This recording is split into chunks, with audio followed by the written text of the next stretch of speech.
छत्तीसगढ़ के बीजापुर में आज 50 नक्सलियों ने सरेंडर किया है। नक्सलियों के सरेंडर को लेकर गृह मंत्री शाह ने सोशल मीडिया पर पोस्ट किया है। गृह मंत्री ने लिखा कि बहुत ही हर्ष का विषय है, छत्तीसगढ़ के बीजापुर में 50 नक्सलियों ने हिंसा का रास्ता छोड़कर आत्मसमर्पण किया। हिंसा और हथियार छोड़कर विकास की मुख्य धारा में शामिल होने वालों का मैं स्वागत करता हूं।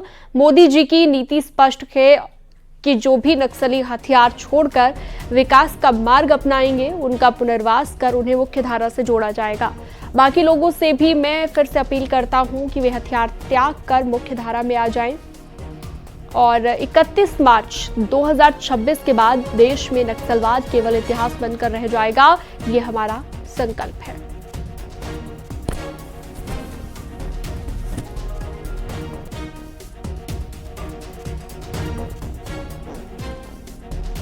और अगली खबर उन्नाव से है, जहां पर एक शख्स का अधजला शव मिलने से आसपास सनसनी फैल गई। सूचना के बाद पुलिस पहुंची, शव को कब्जे में लिया गया, पोस्टमार्टम के लिए भेजा गया। पुलिस ने फॉरेंसिक टीम के साथ घटनास्थल का निरीक्षण भी किया और इसके सबूत भी इकट्ठा किए। मृतक का नाम कमलेश कुमार है, जिसकी उम्र 50 साल है।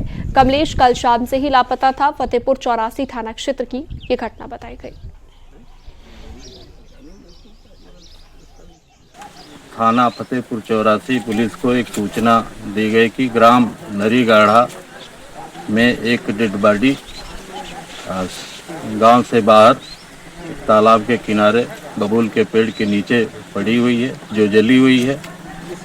और इस सूचना पर थाना फतेहपुर 84 पुलिस मौके पर पहुंची और मौके पर जाके जब पूछताछ की गई तो वह जली हुई डेड बॉडी नरीगाढ़ा गांव के ही कमलेश पुत्र कल्लू, जिनकी उम्र 50 वर्ष है।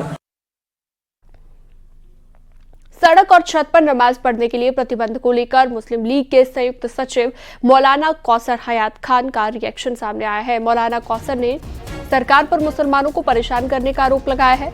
मौलाना कौसर ने और भी कई गंभीर आरोप लगाए हैं।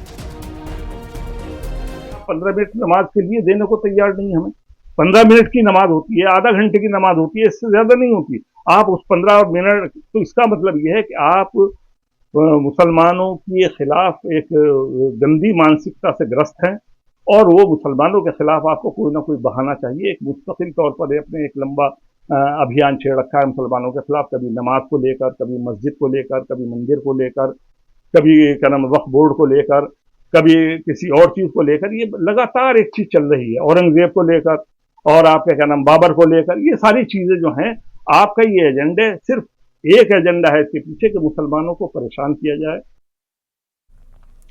लखनऊ में गंगा समग्र और नव संवत्सर महोत्सव समिति की तरफ से कार्यक्रम का आयोजन किया गया। नए साल को लेकर आयोजित कार्यक्रम में भारतीय नववर्ष का स्वागत सूर्य की प्रथम किरण को अर्घ्य देकर किया गया।